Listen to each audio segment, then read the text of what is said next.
Hey there, it's Dr. Alan Bauman from Bauman Medical Group in Boca Raton, and I've built the largest, most comprehensive, and technologically advanced hair transplant and hair loss treatment center in the world. And what we do every single day is help patients look good and feel great by restoring their hair. So I encourage you to check out some of their stories right now on these videos.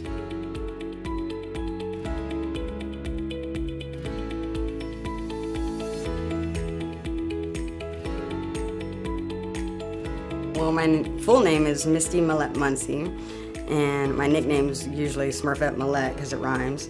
And I'm short, so short with blue eyes, and I used to have blonde hair before I got burned. I have the big brother and the big sister. They just happened to tease me about the fire drill, safety drill that was going on the previous week before I got burned. My stepdad wasn't at home. When we went out and discovered he was gone, we realized, well, we're gonna have to fend for ourselves for dinner, so hey, let's make french fries. We all made our french fries and went to our rooms to watch TV in our own rooms, and I smelled something cooking, so I opened the door to go see what it was.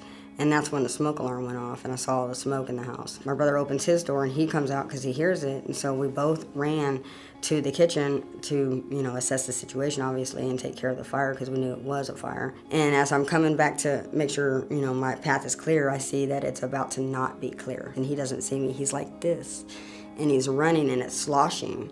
And I see it's whipping back in his face, and I know he can't see me. And I know if I slow down, he's gonna run into me, and all of us are gonna get burned. So I thought, speed up. I flung myself through the doors, but in my landing, he had thrust the grease out the back doors. And as I'm coming down from my landing, I landed into the grease and slipped backwards and caught myself with my right hand. And when I slipped backwards, I looked up just in time to block as much as I could over my head, and it landed on my arm and ran down and slipped down my fingers onto my face and over my eyes. So when I tried to see again, when I pushed myself up, the right eye was melted, closed by my hair. They took me to Brooke Army Medical Center, where I spent 4.5 months of inpatient stay, and you don't even get to go outside. You don't have leave. You can't feel air. You don't get to feel the sun, or you don't get to see people. That was psychologically very, very trying, and it made me grow up. I was done for when it came to being a kid. I was not a kid anymore. There are so many different things of freedom that you lose. You lose a good chunk of your life, a good chunk of your freedom, and your choices that you make. Every day decisions are different because of just that alone. I still can't do anything that everybody else gets to do. I still, every day, I watch the weather that closely, and I'm sick of that. I don't want to care if it's going to be windy. I don't want to care if it's going to rain. I want it to rain. And to go to an amusement park, I can't imagine. I was buying wigs at hair boutiques and scraping up money and selling my own items and having garage sales to afford these wigs that cost $300 and up. So I tried to call out to different organizations or places that make the wigs. So I Googled it. Sure enough, this guy Martino Cartier came up, and I started going through his videos and his shows and the little snippets he had on YouTube. And then I saw you on one of the YouTube awards. Y'all called back immediately, and not only that, we're willing to say, hey, not only are we calling you back, but we care. No, we do care, because I'm here, so.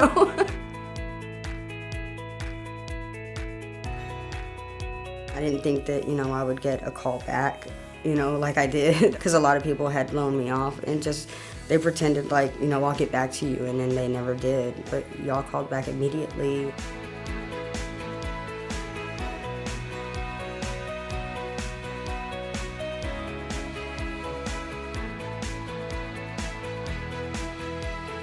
I can't even tell you. I don't even know how to describe something I've never had.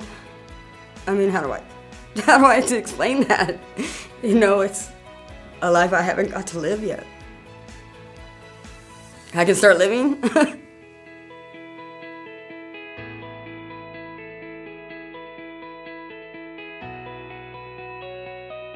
How did it feel when you first took that look? It was like I wasn't even looking at me. It looked like I felt like I was someone else. Like I couldn't believe I was looking in the mirror and I was seeing me whole again. Because I wasn't for so long. Thank you. I'm hoping somebody sees this, that is dealing with this, and I hope that they know that they can get help. There is hope, that there's help, and you know, there's people that care, and you're not alone. And I hope that, you know, there's other women out there and men out there like me, and that they are able to come across this in a way, you know, find a link somehow to find you.